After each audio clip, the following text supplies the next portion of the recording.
What you are looking at is pretty unquestionably one of the most beautiful concept cars in automotive history. Certainly one of the most beautiful concept cars that General Motors ever produced, and that is the Aerovette that you see here.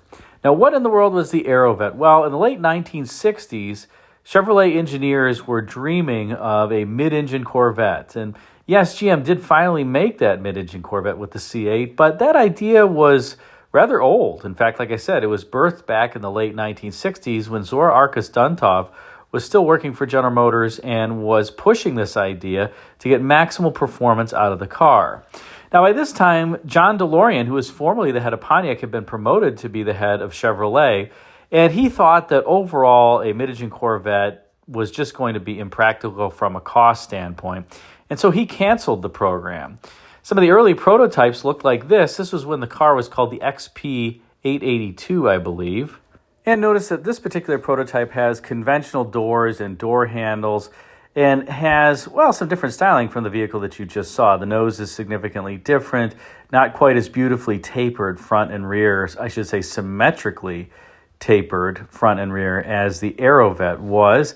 And you've got some little sculpture there behind the doors in front of the rear wheel.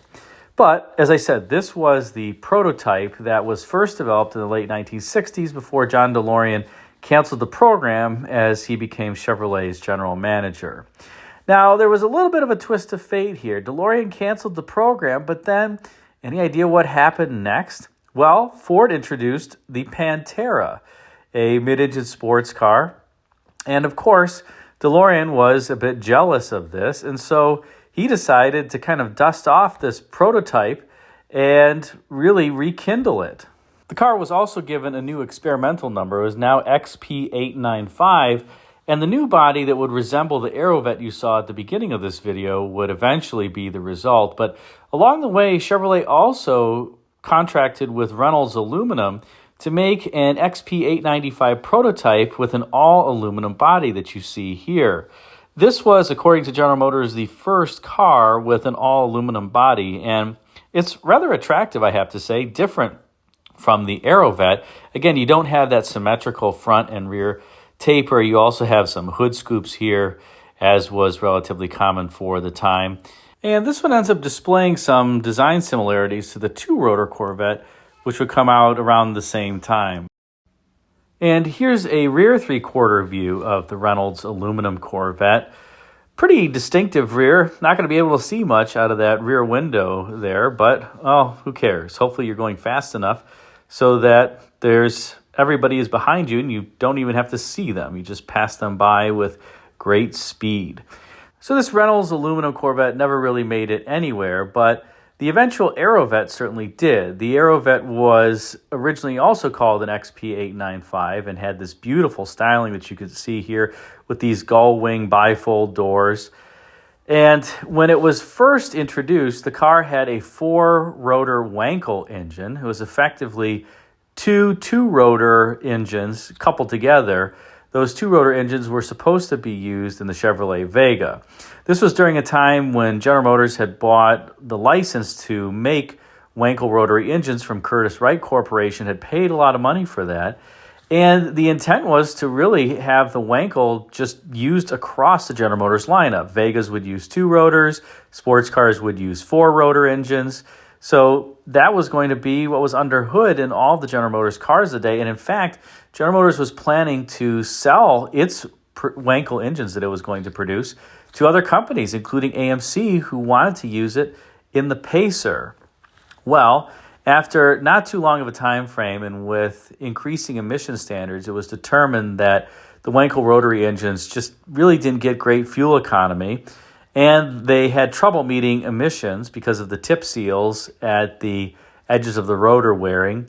And in some cases, this was the early days of materials technology. Those tip seals would wear out, and then the engine wouldn't get compression, and, well, it just was not great all around. But really what did the Wankle in was, as I said, the fuel economy and the emissions, both of which needed to be significantly improved over prior engines because of new emission standards as well as the OPEC embargo and rising fuel prices.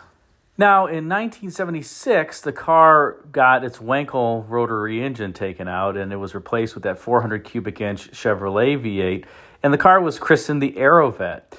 But perhaps more importantly, it was improved for production and was going to effectively become the new Corvette for 1980. Well, what happened then? Why was there no mid-engine Corvette for 1980, or really until the C8 came out very recently? Well, that's because a few things. One, you have to remember that everybody who was around, or most everybody who was around, who championed this mid-engine Corvette was now effectively gone from General Motors. Everyone from Bill Mitchell, who was the design vice president, to Zora Arkus Duntov had been replaced by Corvette chief engineer Dave McClellan. And Ed Cole, who was the General Motors president, had also retired by this point. So its principal champions had gone, and when Dave McClellan took over, he just felt that producing a car like this was going to be too costly, that he couldn't meet the cost objectives, and also thought that he could get good performance out of a front-engine rear-wheel drive car. The same, by the way, was true in terms of the chief engineer's thought processes for the C5, the C6, and even the C7. The C7 was also slated to potentially be a mid-engine car, but because of General Motors' bankruptcy, it too became a front-engine, rear-wheel drive car. However, there were still some champions of the Aerovette who were left at General Motors, namely the chief designer of the Aerovette, a gentleman by the name of Jerry Palmer, would eventually rise to become executive director of design at General Motors and was responsible for many vehicles all the way through the 1990s into the early aughts for GM. And this has to be, I would guess, one of his crowning achievements. Chuck Jordan, who was also an executive in design at the time, would stay with General Motors through 1992 when he would retire. In any case, the Aerovette, as you can see here, is just a gorgeous car. I think it's arguably the most beautiful concept car that General Motors has produced. And beyond the beauty on the outside, it had some innovative features on the inside, like pedals that would move with fixed seats. You couldn't move the seats back and forth. You would just move the instruments and the pedals. So that's how you adjusted them depending upon your height. But to tell you more about the Aerovette, here's a video from the time, and you can see for yourself how cool this car was. Put a comment in the comments section. Do you think General Motors should have brought out a mid-engine Corvette sooner than the C8? What do you think? Let me know in the comment section. Now take a look at this video. And note that this video was shot before the car had its Wankle engine removed, so you're going to see various pictures of Wankle rotary engines, including the one in the car, and they're going to refer to this vehicle as the experimental mid-engine four-rotor Corvette, as it was known at the time. Thankfully, it later got a shorter name, the Aerovette.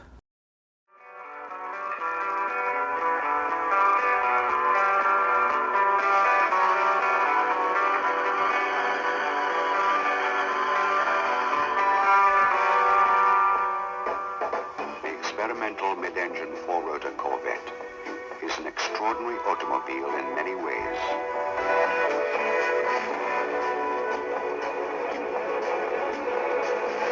It was conceived, designed, modeled, fabricated, and assembled by the design staff of GM. It has many unique features and qualities. The bifold gull-wing doors, for example, have fixed windows that reduce the body weight and act as part of the structure. Exit and entrance is simple.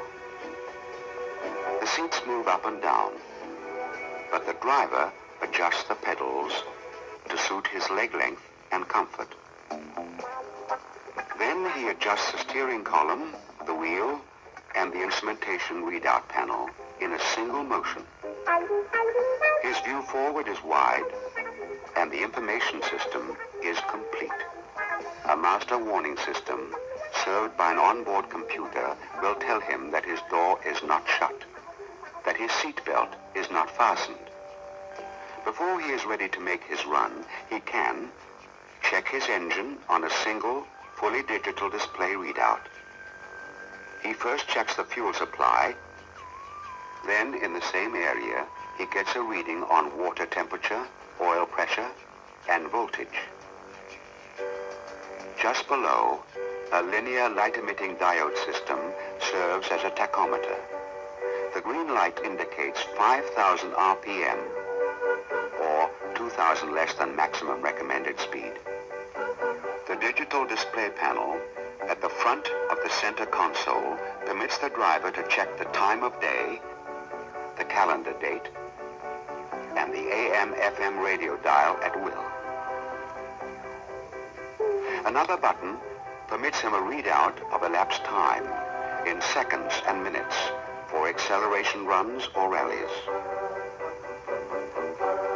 Once on the move, the Corvette 4-rotor Idea car is a pleasure.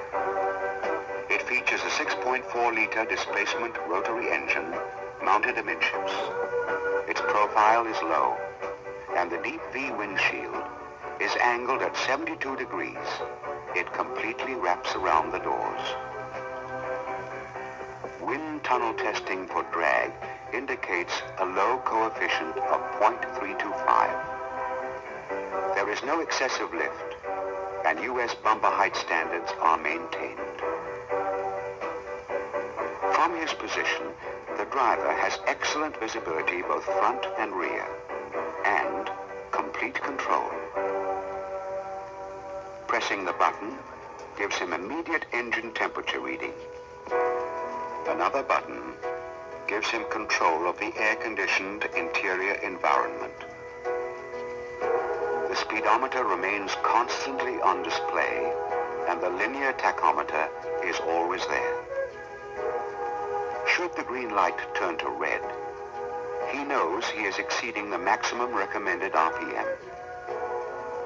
The driver can always look at the instruments without taking his attention from the road.